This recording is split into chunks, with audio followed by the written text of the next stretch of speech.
Queridos irmãos, graça e paz. Motivo de alegria estar com vocês, celebrando o primeiro aniversário da nossa congregação aqui em Bento. Me alegro junto com vocês por essa data especial e a gente espera que não sejam muitas. Geralmente aniversário a gente fala, a gente espera que sejam muitas, né? Como congregação a gente espera que não sejam muitas, mas que em breve nós possamos estar já comemorando a organização do trabalho presbiteriano. Aí vamos zerar o nosso cronograma de novo. E aí vamos começar primeiro ano de organizada, segundo ano de organizada e assim por diante.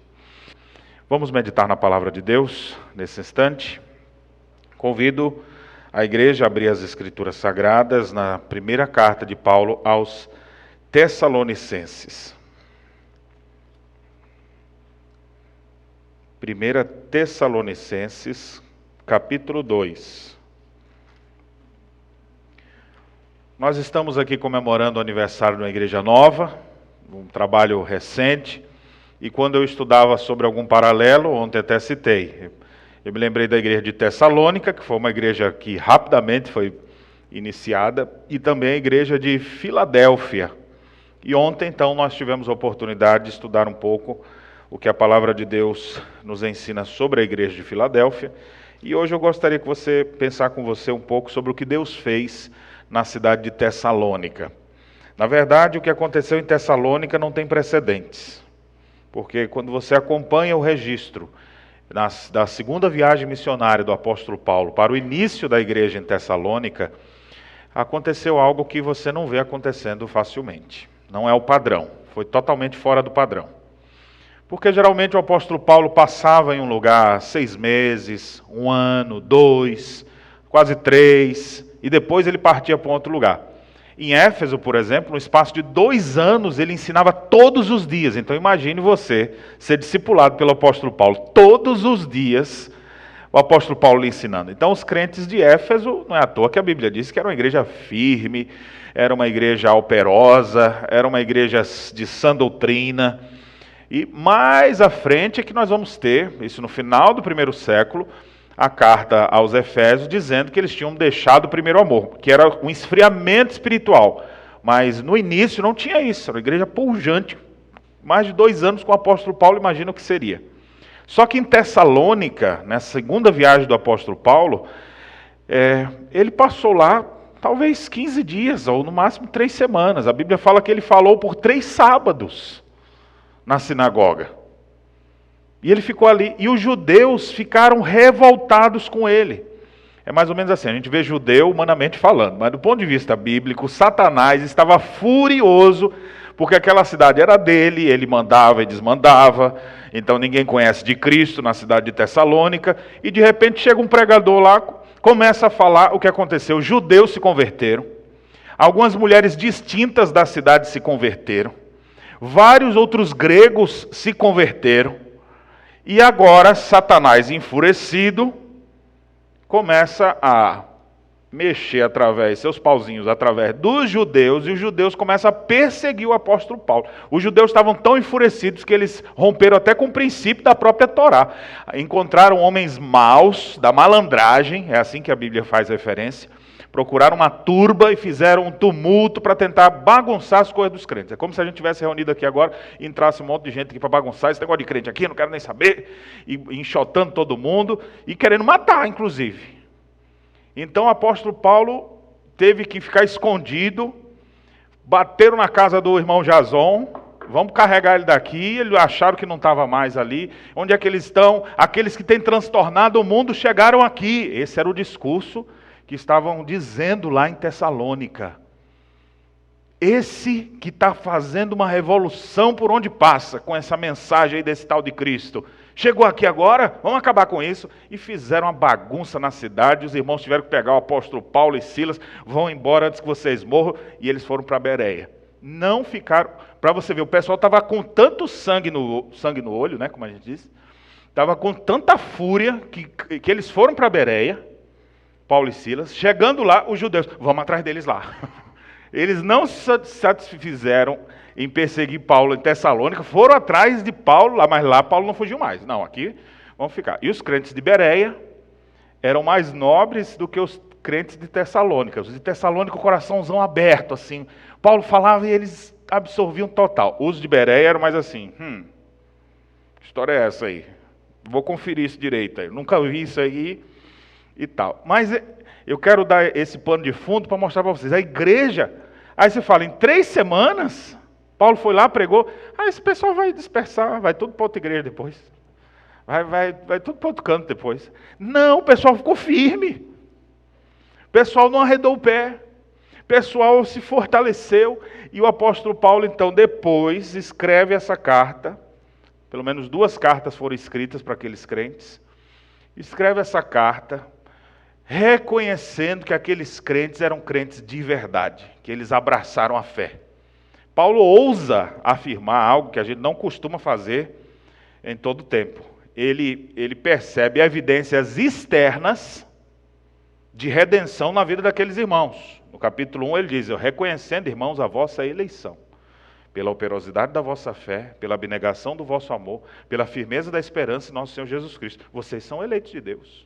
Geralmente a gente não olha assim, você é eleito. Não, você não é. Você é eleito. Não, você não é. A gente não faz isso, né? Mas Paulo olhava, vocês são eleitos de Deus. Vocês são crentes mesmo. Havia evidências externas perceptíveis de uma graça interna, íntima, profunda, como a salvação. E Paulo diz, eu reconheço que vocês são salvos. E por quê? Vocês receberam a palavra, mesmo em meio às lutas que vocês vêm passando, vocês receberam a palavra não como palavra de homem, mas como de fato ela é palavra de Deus, e essa palavra está frutificando na vida de vocês. E a gente só ouve falar da repercussão que teve aqueles 3 sábados, aquelas 3 semanas ou 2 semanas que a gente ficou por aí, onde nós pregamos o Evangelho e vocês se converteram, abandonando os ídolos para servir o Deus vivo e verdadeiro. Então, Paulo estava admirado com aqueles irmãos, ele chega a dizer assim, olha gente, por hora eu não preciso acrescentar nada. Você está ótimo do jeito que está. Vocês se tornaram o modelo para todos os crentes na Macedônia e na Acaia.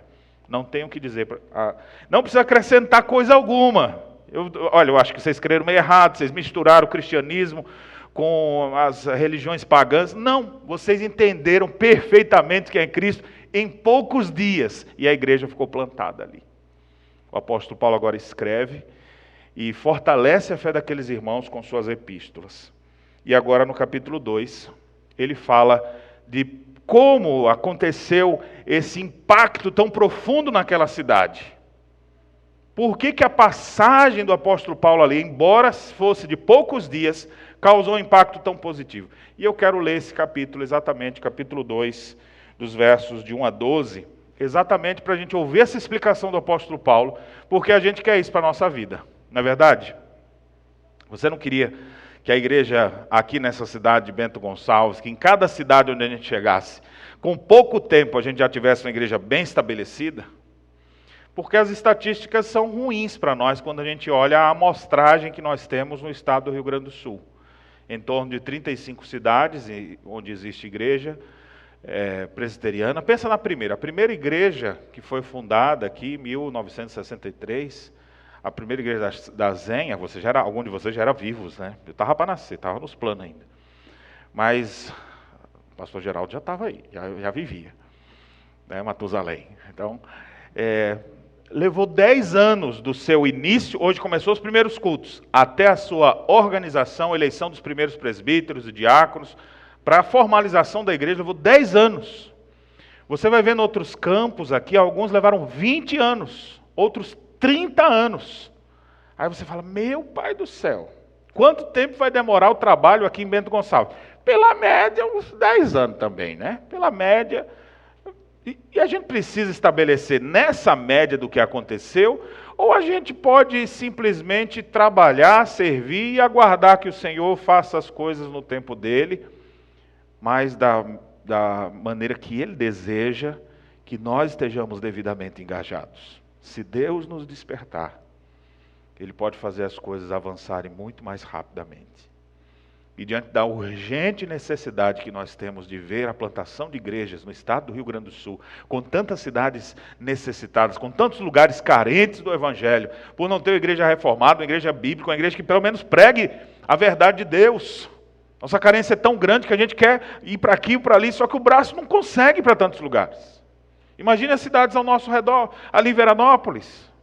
Olha aqui do lado em Garibaldi, em Carlos Barbosa, Nova Prata, e por aí vai. Quantas cidades aqui a gente quer ir, mas com quantos braços nós vamos conseguir fazer isso? Então a gente quer ver uma igreja plantada aqui, e aí quando a gente pensa assim no tempo, vamos pensar, se for de 10 em 10 anos para organizar a igreja, nós vamos ter o Rio Grande do Sul, só cidades maiores, no ano 4.532, se Cristo não voltar. Mas a gente acredita que não precisamos ser guiados por essa estatística da média do que já aconteceu. Porque olhando biblicamente, às vezes o apóstolo Paulo ficou 2 anos em um lugar, e ali ficou uma igreja, 3 anos, 6 meses, e aqui algumas semanas. E a igreja se estabeleceu naquele lugar. Então Deus, que é o Senhor do tempo, Ele sabe de todas as coisas, mas nós precisamos nos despertar para a urgente necessidade de levar o Evangelho, de plantar igrejas, de proclamar o reino de Deus, e nós não queremos que a nossa passagem em cada cidade seja à toa. Não queremos que seja algo infrutífero, que a gente vai e fica um tempo, o pessoal se reuniu lá no hotel, depois todo mundo foi embora, acabou. O pessoal se reuniu, alugou um salão ali em tal lugar, acho que ficou uns 2, 3 anos, depois não ficou mais. A gente não quer isso. A gente quer fazer parte de um projeto, como de fato é a Igreja do Senhor, algo que resiste ao tempo, ao espaço, às perseguições, às lutas, ao bom tempo ou mau tempo, e que vai permanecer ali. E as portas do inferno não hão de prevalecer sobre a sua igreja. Queremos ver ali faróis levantados em cada cidade, as cidades dominadas pelas trevas, e a gente erguendo ali os faróis para jogar luz para aqueles que estão nas trevas do pecado, para que possam encontrar redenção na pessoa de Jesus. Em cada cidade, um posto de gasolina espiritual, para você encher o seu coração de esperança, para você se abastecer e prosseguir na sua jornada. Esse é o nosso desejo. Mas o que fazer para que a gente, ao chegar no lugar, ao habitar onde a gente habita, a gente possa ter uma presença marcante, impactante? O que fazer para chegar no meu ambiente de trabalho e eu fazer diferença ali? Está um trabalho novo. Eu não quero ser mais um. Quero glorificar Deus ali. O ano está começando, uma nova classe de escola ou faculdade, aí você entra lá. Eu não quero ser mais um ali. Eu quero fazer diferença ali. O que fazer para que a minha presença seja marcante na igreja? Cheguei na igreja agora. Vai ser mais um número ou vai ser alguém que vai fazer diferença? Então é sobre isso que eu quero falar com vocês, baseado nesse texto, onde o apóstolo Paulo revela o que aconteceu com ele, como ele agiu, e aí a gente tem um bom retorno disso para a gente tirar esses princípios e aplicá-los ao nosso viver. Vamos fazer a leitura, então, capítulo 2, os versos de 1 a 12. Acompanhe a leitura que farei da palavra do Senhor. Diz assim: Porque vós, irmãos, sabeis pessoalmente que a nossa estada entre vós não se tornou infrutífera. Mas, apesar de maltratados e ultrajados em Filipos, como é do vosso conhecimento, tivemos ousada confiança em nosso Deus para vos anunciar o Evangelho de Deus em meio a muita luta. Pois a nossa exortação não procede de engano, nem de impureza, nem se baseia em dolo. Pelo contrário, visto que fomos aprovados por Deus, a ponto de nos confiar Ele o Evangelho. Assim falamos, não para que agrademos a homens, e sim a Deus, que prova o nosso coração. A verdade é que nunca usamos de linguagem de bajulação, como sabeis, nem de intuitos gananciosos, Deus disso é testemunha. Também jamais andamos buscando glória de homens, nem de vós, nem de outros. Embora pudéssemos, como enviados de Cristo, exigir de vós a nossa manutenção, todavia nos tornamos carinhosos entre vós, qual ama que acaricia os próprios filhos. Assim, querendo-vos muito, estávamos prontos a oferecer-vos não somente o Evangelho de Deus, mas igualmente a própria vida. Por isso que vos tornastes muito amados de nós, porque vos recordais, irmãos, do nosso labor e fadiga, e de como, noite e dia, labutamos, para não vivermos à custa de nenhum de vós, vos proclamamos o Evangelho de Deus. Vós e Deus sois testemunhas do modo porque piedosa, justa e irrepreensivelmente procedemos em relação a vós outros que credes. E sabeis ainda de que maneira, como Pai a seus filhos, a cada um de vós, exortamos, consolamos e admoestamos para viverdes por modo digno de Deus, que vos chama para o seu reino e glória. Amém. Eu queria destacar essa palavrinha que aparece no versículo 1. Porque vós, irmãos, sabeis pessoalmente que a nossa estada entre vós não se tornou infrutífera. A palavra infrutífera aqui é algo que se tornou nulo, algo que não produziu nada. Como uma árvore que você planta, rega, cresceu, ficou verde, ficou bonita, e você fala, esse ano vai dar. E não sai nada. Mal da sombra. E aí você se tornou infrutífero. Então, a palavra aqui traduzida por infrutífera pode ser traduzida como algo nulo, algo que não obteve resultado, algo que não deu nenhum desenvolvimento, algo infrutífero. Outra palavra que eu destaco aqui ainda no primeiro versículo é a palavra estada, ou passagem. O pouco tempo que Paulo esteve ali, o período que ele se instalou provisoriamente para pregar o Evangelho em Tessalônica, então ele diz, irmãos, vocês sabem pessoalmente, ou seja, não é uma história, eu estou contando para vocês, olha, eu fiquei num lugar ali, será? Não, vocês sabem porque vocês estavam lá, vocês são fruto desse trabalho. Vocês sabem pessoalmente que a nossa estada entre vós, ou seja, o tempo que eu passei por aí, não se tornou nulo, sem efeito, vazio, mas foi frutífero.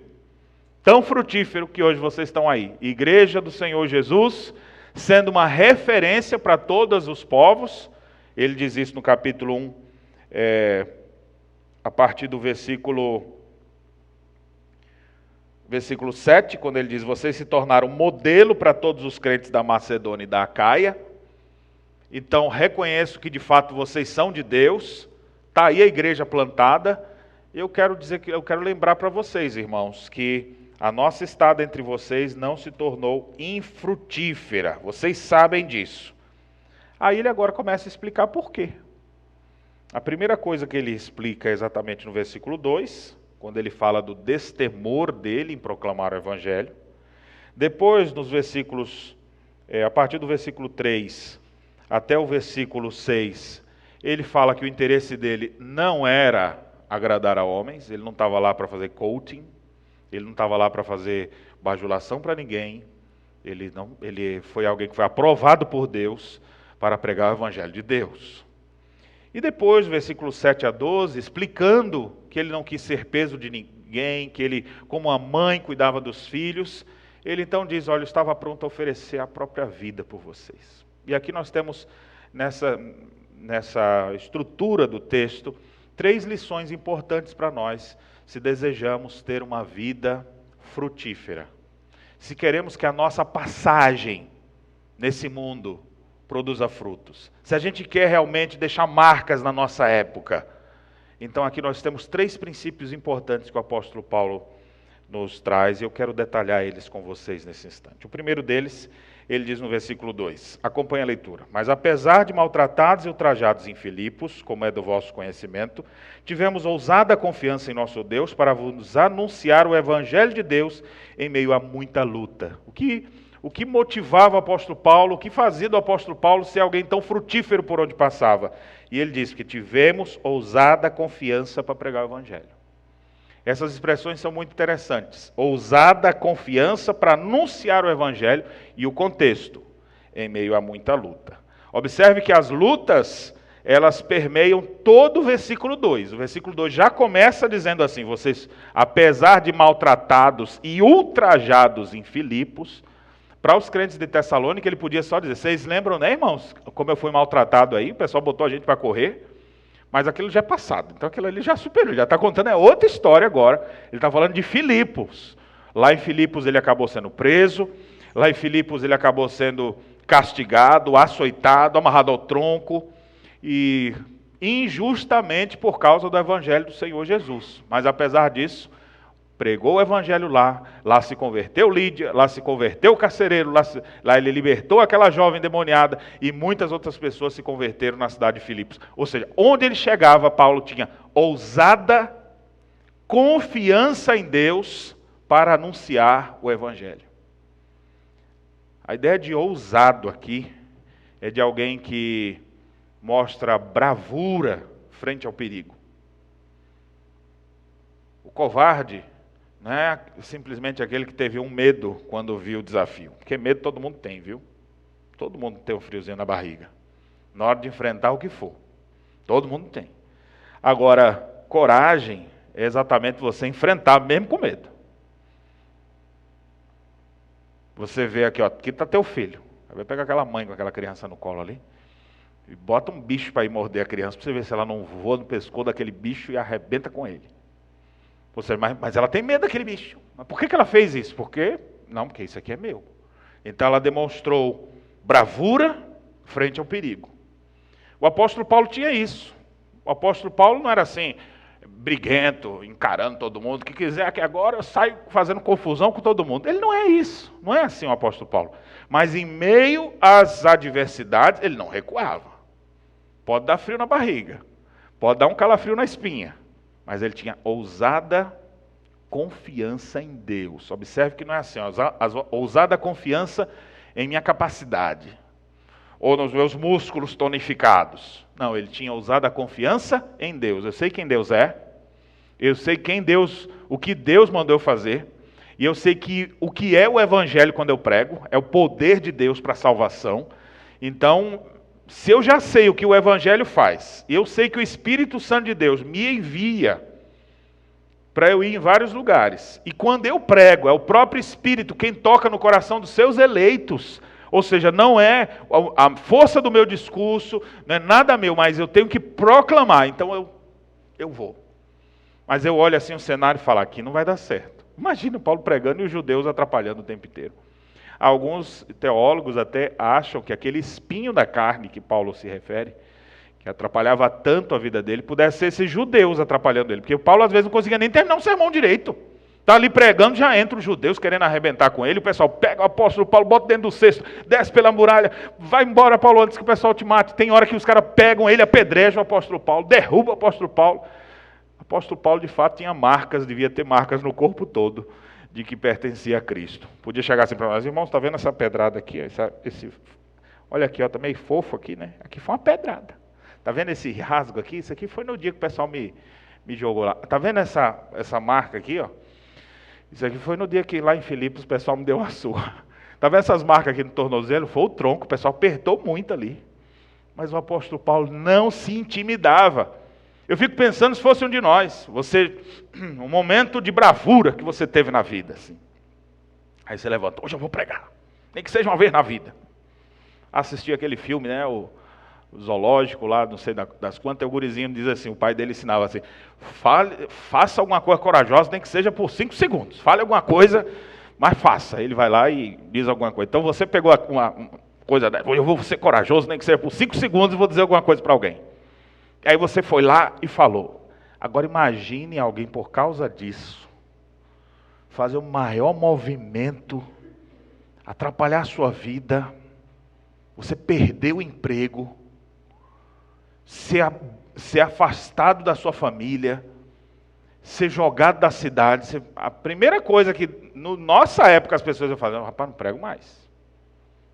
Eu não vou mais não para esse negócio aí. Só me trouxe sofrimento. Mas o apóstolo Paulo tem ousada confiança em Deus. Mesmo em meio a muita luta, mesmo em meio aos sofrimentos, mesmo em meio às batalhas, eu tenho ousada confiança em Deus. Para quê? Para anunciar o evangelho. Eu quero desafiar essa igreja nessa hora. A cada um de nós pedir a Deus, Senhor, me dê bravura frente ao perigo. Me dê ousada confiança em Ti, porque eu já sei quem Tu és. Mas às vezes parece que entre o meu conhecimento teórico e prático há um abismo. Me ajude a ter coragem para falar com as pessoas, no meu ambiente de trabalho, entre os meus amigos, entre os meus familiares, com as pessoas que o Senhor botar na minha vida, na minha frente. Me dê a oportunidade de falar do teu evangelho, mesmo em meio a muita luta. Deixa eu dizer uma coisa para você, meu querido. Você não fica esperando que a sua vida esteja tudo tranquilo para você ir pregar o evangelho, não. A gente prega o evangelho no meio da crise.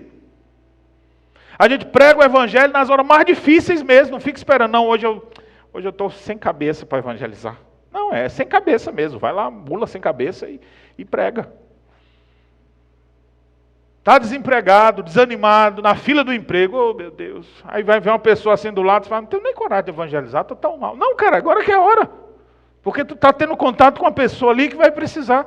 Está com uma pessoa com câncer no hospital. Aí fala, como é que eu vou evangelizar agora? Vai ter um cabeça para isso. Tem sim, tem uma pessoa que está lá pior, chegou lá para visitar na mesma hora que você.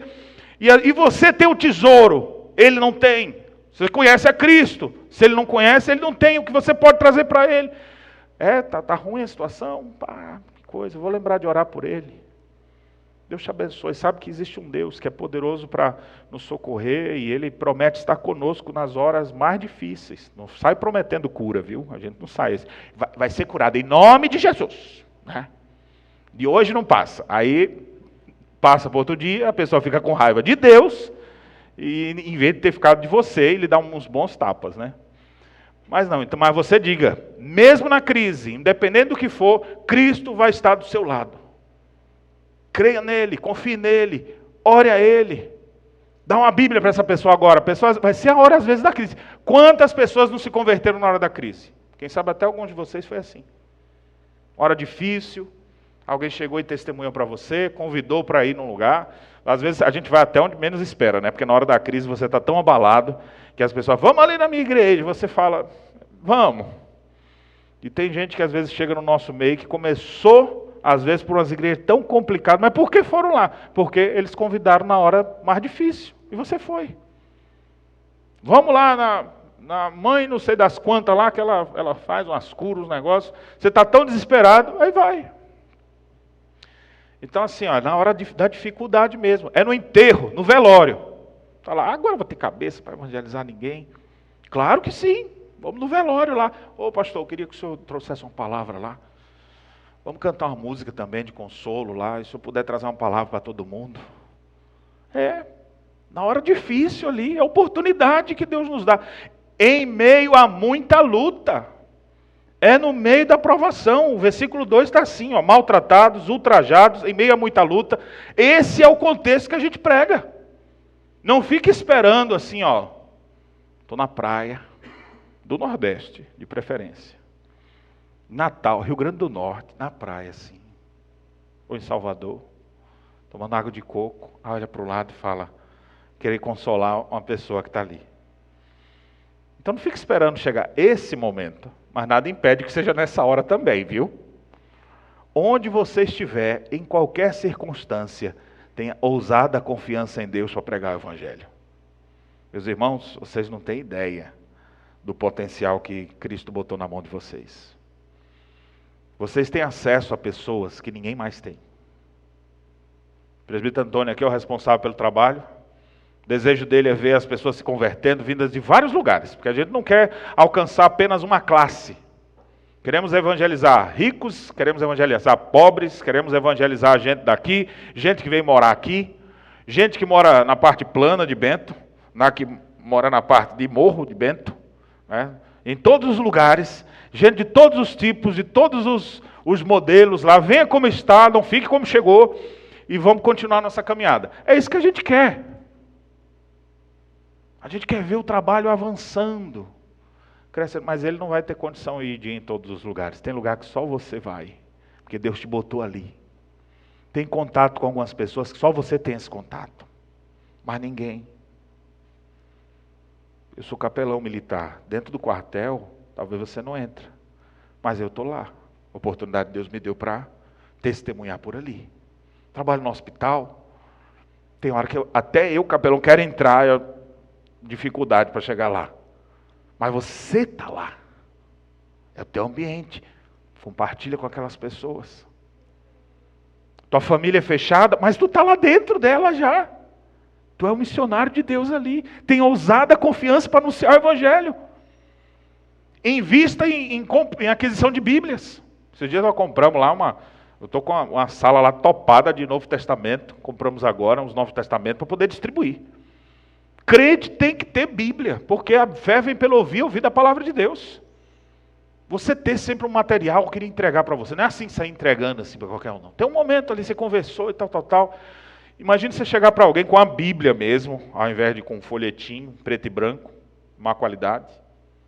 Ou então, pelo menos, um folhetinho assim, né? Esse aqui eu gostei, viu? Esse aqui, rapaz, vai lá na minha igreja, ó. Esse aqui o cara nem quer jogar fora, né? Você tem que ter essas coisas com você. Chegar para o seu colega de trabalho, rapaz, eu trouxe um presente para você hoje. Aí ele, o que foi? E você vai por partes, né? Trouxe um vinho. Cara, obrigado. Aí na outra semana, rapaz, eu trouxe um presente para você hoje. Cara, que legal, o que tu trouxe? Chocolate de Gramado. Aí na outra semana, cara, eu trouxe um presente para você. Ele já está todo animado. Esse é melhor do que os outros dois. Aí você chega lá com a Bíblia. De preferência aquela bíbliazinha fraquinha da caminhada bíblica. Aquela ali eu... Aí o cara, cara, obrigado, olha, isso aqui é o melhor livro para a tua vida. Ele vai trazer mais alegria do que o vinho, e ele é mais doce que os chocolates. E na hora que você mais precisar, vai ter instruções para a tua vida. O cara vai estar ali, vai receber de boa. Você acha que ele vai achar ruim? Você acha que alguém vai rejeitar isso aqui? Você não precisa esperar comprar um chocolate, que daqui a pouco você fala, eu vou entregar só quando eu for em Gramado ano que vem, né? Ou quando eu for... Não. Ache um jeito. Ache uma oportunidade. Peça a Deus que lhe dê ousada confiança nele, para você testemunhar do Evangelho. Era assim que o apóstolo Paulo agia. E isso produziu muito fruto, conforme a gente vê. Mas vamos prosseguir no texto. A partir do verso 3 até o versículo 6, ele fala que o compromisso dele não é agradar a homens, mas agradar a Deus. Você quer que a sua estada, a sua passagem não seja infrutífera? Não busque agradar a homens, mas agrade a Deus. É interessante isso que eu estou falando, né? Porque não parece que seria o contrário? Eu quero alcançar pessoas. Agrada as pessoas. Aí Paulo está dizendo, eu quero alcançar pessoas. Não agrado as pessoas. Mas eu agrado a Deus levando o genuíno evangelho para essas pessoas. Parece até contraditório, mas não é. Porque você querer agradar os outros, você vai fazer só aquela chegada, aquela amizade. E aí, esse agradar que o apóstolo Paulo se refere, é fazer alguma coisa só para bajular, quando na verdade você não tem nada para oferecer àquela pessoa, você só quer a amizade dele e os benefícios dele para você. É isso que o apóstolo Paulo está dizendo. Não é isso que eu quero. Eu quero levar para essa pessoa o tesouro que eu achei. E é por isso que eu não estou aqui para bajulá-la, mas eu estou aqui para proclamar o evangelho, e eu faço isso para agradar a Deus e não a homens. E ele diz, a nossa exortação não procede de engano, nem de impureza, nem se baseia em dolo. Ou seja, as intenções do apóstolo Paulo são puras. Ele não está ali para enganar ninguém, não está ali para obter benefícios pessoais com aquilo. E ele diz, pelo contrário, visto que fomos aprovados por Deus, ou seja, Deus sabe da nossa motivação, a ponto de nos confiar a Ele o Evangelho, falamos não para que agrademos a homens, e sim a Deus que prova o nosso coração. Ou seja, Deus é minha testemunha do porquê que eu estou fazendo isso aqui. Tem gente que pode estar fazendo alguma coisa com a motivação errada. Mas Paulo está dizendo, minha motivação é essa. E Deus é testemunha. A verdade é que nunca usamos de linguagem de bajulação, como sabeis, nem de intuitos gananciosos. Deus disso é testemunha. E jamais andamos buscando glória de homens, nem de vocês, nem de outras pessoas. Paulo não queria bajular ninguém. Paulo não tinha intentos gananciosos em seu coração. Não estava atrás em ser exaltado pelo trabalho que ele fazia. Mas o que ele buscava era tão somente a glória de Deus. Você quer deixar alguma marca nessa vida? Não faça as coisas querendo promover o seu próprio nome. Não faça coisas querendo deixar o seu nome grafado. Mas sirva a Deus para deixar o nome de Cristo na vida das pessoas. Essa sim vai ser a forma de você deixar marcas na vida dessas pessoas. Não a sua marca, mas a marca de Cristo. Não o seu sangue, mas o sangue do Cordeiro. E é por isso que a gente não usa de linguagem de bajulação. Isso não quer dizer que a gente vai ser sem educação, viu? Não agrada ninguém. Se quiser vir, vem. Se não quiser vir, vai para o inferno. Ele também precisa ser sem educação, né? A gente sabe tratar as pessoas. O próprio Senhor Jesus Cristo, quando evangelizava, usava de linguagem edificante. O apóstolo Paulo escreve aos Efésios dizendo que não saia da vossa boca nenhuma palavra torpe, sim unicamente que for boa para edificação e transmita graça aos que ouvem. É assim que é a palavra do crente. Uma palavra agradável, uma palavra que edifica, mas também uma palavra que confronta, porque o confronto traz edificação. E vai convocar as pessoas ao arrependimento. Talvez esse seja o ponto aqui principal nosso, que diferencia agradar a homens e agradar a Deus. Porque quando você agrada os homens, eles se mantêm como eles estão. É só você elogiar eles que eles já se sentem bem. Agora o Evangelho não, ele confronta, ele destrona, ele tira o homem do centro e Deus é o centro. E isso mexe com o nosso orgulho. E é isso que o Evangelho faz. Então mais cedo ou mais tarde a gente precisa lidar com isso. Quer deixar marcas benditas nesse mundo? Agrade a Deus, não agrade a homens. Seja proclamador do Evangelho. O pior homem que você pode agradar é o seu próprio coração. Não vou fazer isso aqui não, porque o meu coração, hoje eu estou meio cansado, quero ficar só aqui mesmo. Você precisa crucificar o seu eu. Deixar a sua vontade de lado. Você precisa tomar cuidado também para não... eu quero tanto aquela amizade. Se eu falar de Cristo, acaba a nossa amizade. Então parece que aquela amizade é mais preciosa do que o próprio Senhor Jesus. Então a gente deve considerar todas essas coisas. E é por isso que o apóstolo Paulo acabava sendo perseguido. E se temos que ser perseguidos por causa do nome de Cristo, que assim seja. O que é interessante é que às vezes na nossa caminhada, alguns que nos perseguem, depois se tornam perseguidos junto com a gente. Já tive muita gente que foi contra mim, que zombou de mim. Quando me converti, que vieram falavam mal a meu respeito. Depois já de convertido, teve gente que começou a se revoltar contra mim por causa da minha posição bíblica, em alguns momentos. Mas o que é interessante é que aqueles mesmos que levantaram tão forte oposição, de repente, tu encontra, anos depois, e ele, como é que tá, meu irmão? Meu irmão? Eu me converti também. Aí a pessoa agora, que lá atrás era forte opositor, agora está firme querendo aproximação. Outros que falam, cara, aquela época que eu estava te condenando por isso e isso, eu queria te pedir perdão. Tu estava certo. Eu estava no orgulho do meu coração. Mas obrigado pela tua palavra aquela vez, por ter tido a coragem de me confrontar. A gente precisa de homens como Natã nos nossos dias. Você viu o Salmo 51? Davi está ali quebrantado totalmente diante de Deus. Salmo 51 diz assim, aquele é o salmo de confissão depois que Natã foi ter com ele. Aí ele está falando aquilo ali. Antes disso, Natã estava endurecido. Davi estava endurecido. Natã foi até ele, fez a aproximação, soube abordar, envolvê-lo na sua história. Davi se autocondenou e ele teve a coragem de dizer, tu és esse homem. Imagine o Natã, se fosse se aconselhar com alguém, tu acha que eu falo assim com o rei? Eu pensei em contar uma parábola assim, e dizer para ele assim, e confrontar ele bem na hora. Com certeza alguém vai falar, cara, ele vai perder teu emprego. Mas ele vai mandar te matar. E aí, tu agrada o rei ou tu entende? Não, mas isso é o certo a fazer. Às vezes, irmãos, a paz é maldita. Está tudo tranquilo, porque o pecado está dominando. Nem toda paz é bendita. É melhor viver num mar revolto com Cristo presente, do que estar na tranquilidade sem Ele. O apóstolo Paulo tinha isso bem definido, e é por isso que por onde ele passava, deixava marcas benditas. Sua estada não era infrutífera. Ele não estava ali para agradar homens, mas para agradar a Deus. Já vimos duas coisas do apóstolo Paulo aqui, agora vamos ver a última. Já vimos que a estada do apóstolo Paulo não se tornou infrutífera, porque ele tinha ousada confiança em Deus para pregar o evangelho. Segundo, porque ele não estava ali para agradar homens, mas sim agradar a Deus. Terceiro, como é que eu posso resumir esses versos 7 a 12 aqui? Pela linguagem do apóstolo Paulo, pelo amor do apóstolo Paulo, versículo 8, ele diz: estávamos prontos a oferecer-vos, não só o evangelho, mas a própria vida. A estada do apóstolo Paulo não se tornou infrutífera porque ele estava disposto a oferecer o melhor dele naquele lugar.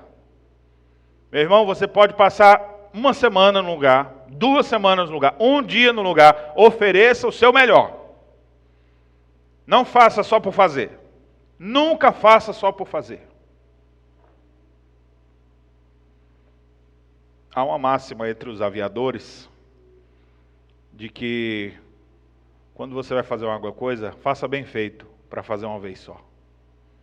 Geralmente as pessoas fazem assim, né? Vamos fazer isso aqui, aí se ficar ruim o pessoal vai lá e dá uma broncazinha, pega e eleva. Não, quando vai fazer uma coisa, faz bem feito. Oferece o teu melhor. Não faz meia boca só por fazer. É igual TTC, né? Diz que TTC é mais ou menos assim um desenho de um cavalo. O cara começa assim pela cauda, faz aquele negócio, parece foto. Aí vai chegar no final do TTC, aquele rabisco de criança de 2 anos já, né? Porque não deu tempo. Começou tão bem, mas na metade, aí largou lá porque não tinha mais tempo. Começa a fazer um negócio e faz bem feito. Oferece o teu melhor. Tudo que tu for fazer, dá o teu melhor. Não é fazer no padrão do outro, mas na tua capacidade. O sábio Salomão, escrevendo em Eclesiastes, ele diz que tudo que vier à tua mão para fazer, faze conforme as tuas forças. Nem menos do que a tua capacidade, nem acima da tua capacidade, conforme as tuas forças. Não fica aquém do que tu pode fazer, e nem queira ultrapassar teus limites, porque não vai adiantar. Mas dá o teu melhor. E o teu melhor é a tua própria vida. Tudo que você tem, todos os teus dons, toda a tua capacidade. Observe se não é isso que o apóstolo Paulo descreve aqui nos versos 7 a 12. Ele diz: embora pudéssemos, como embaixadores de Cristo, exigir de vós a nossa manutenção, ou seja, o custo da obra missionária é alto, mas Paulo diz: eu não vou botar esse encargo sobre vocês. Vocês são novos ainda, não vou querer ter esse tipo de peso, ninguém vai me apagar essa glória. Esse era o pensamento do apóstolo Paulo. Ao invés da gente exigir de vocês a manutenção, já que estão se dedicando exclusivamente para aquele trabalho, a igreja deveria sustentar então o apóstolo Paulo. Ele diz: não, eu fiz foi o contrário, fiz como uma mãe que acaricia os filhos. Olha a linguagem amorosa do apóstolo Paulo. Nós nos tornamos carinhosos entre vós, qual ama que acaricia os próprios filhos. Nenhuma mãe olha para os filhos, vê o iogurtezinho dele e diz: já que tu não vai tomar, eu vou tomar, né? E toma a comida da criança. Ao contrário, às vezes ela pega o da mesa dela e bota para o filho, se só tem aquele. Fica com fome, mas não deixa de dar para o seu próprio filho. Isso é uma mãe. O apóstolo Paulo está dizendo: nós somos uma mãe assim também. Às vezes a gente deixa de ter o que é nosso para dar para vocês. A gente deixa de lado a nossa própria vontade para servir, para nos doar. Observe a linguagem do verso 8. Querendo-vos muito. Paulo queria aquelas pessoas. Aqueles crentes de Tessalônica não eram números, não era gado.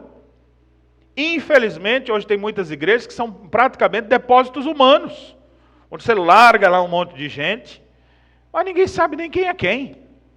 Ninguém se conhece. Às vezes o próprio líder não sabe quem é.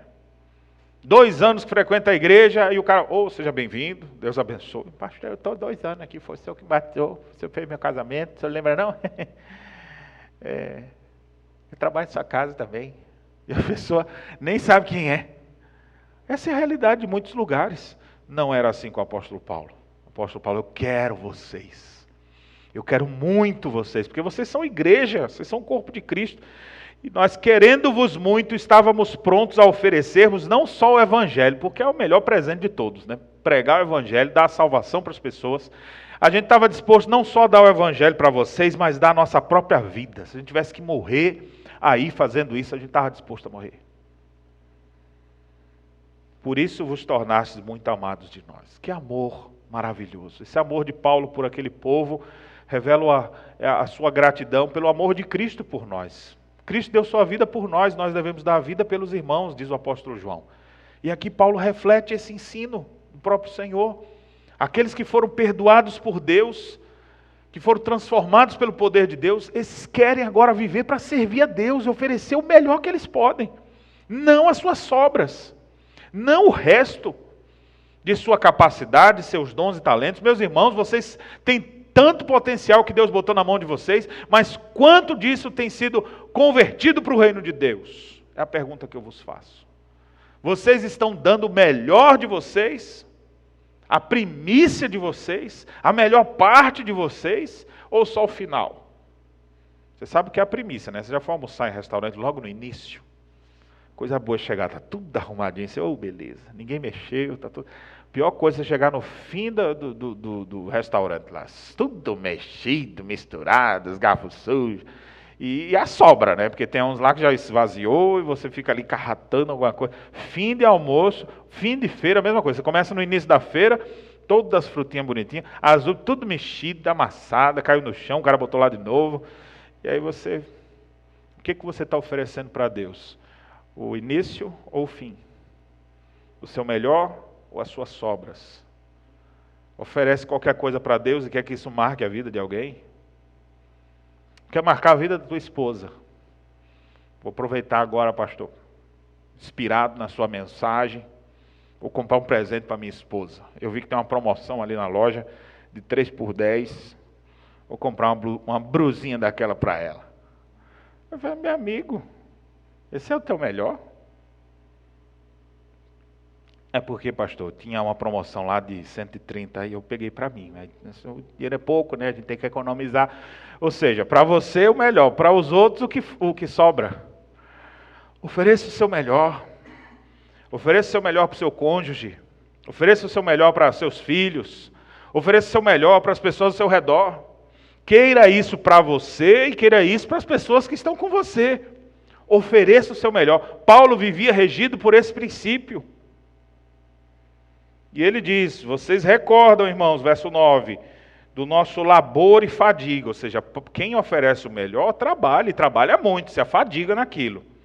De como noite e dia labutamos, para não vivermos a custo de nenhum de vós, e proclamamos o Evangelho. Nós trabalhamos com esmero entre vocês, nós demos o melhor de vocês, e não quisemos ser peso na vida de ninguém.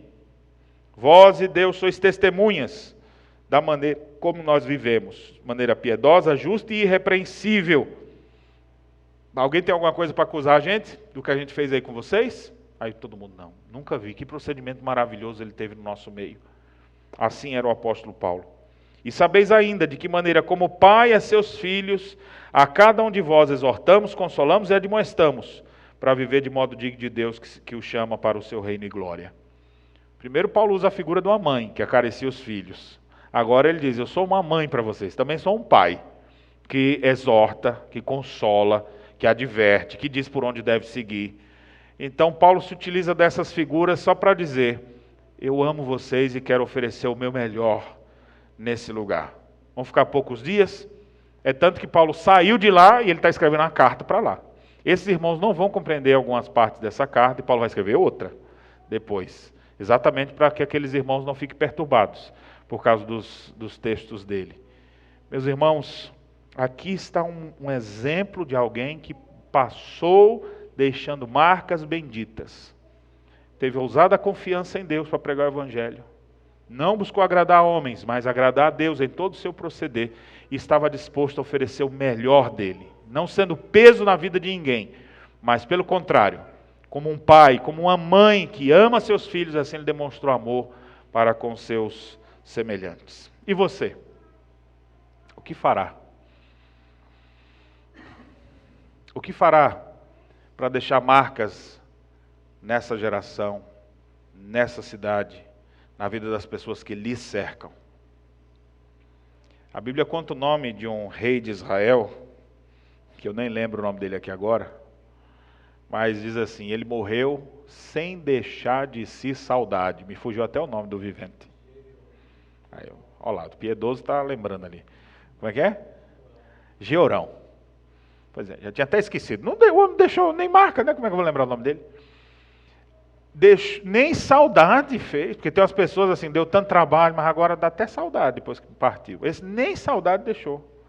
Passou, assumiu, ficou ali como rei de Israel. Um rei é uma coisa para marcar. Passou. Não fez diferença. Meu irmão, não passe pela vida sem fazer diferença. Passe pela vida deixando as marcas de Cristo nas pessoas ao seu redor. O maior tesouro que você poderá deixar na vida de alguém é o Evangelho de Cristo. O melhor benefício que você vai poder deixar para a vida do seu marido é ver o seu marido como um bom homem de Deus. O melhor benefício que você, marido, pode deixar na vida da sua esposa é vê-la como uma boa discípula de Cristo. O melhor tesouro e herança que você pode deixar para os seus filhos é que eles tenham um referencial de cristãos autênticos olhando para você. A melhor recordação que podem deixar de você quando você partir e morrer e partir desse mundo é de um cristão autêntico, que tinha coragem de pregar o Evangelho, que não estava intimidado apenas querendo bajular as pessoas, mas que agradava a Deus, alguém que tinha disposição para oferecer o melhor que tinha, alguém amoroso, cuidadoso, que dava a vida pelo que fazia.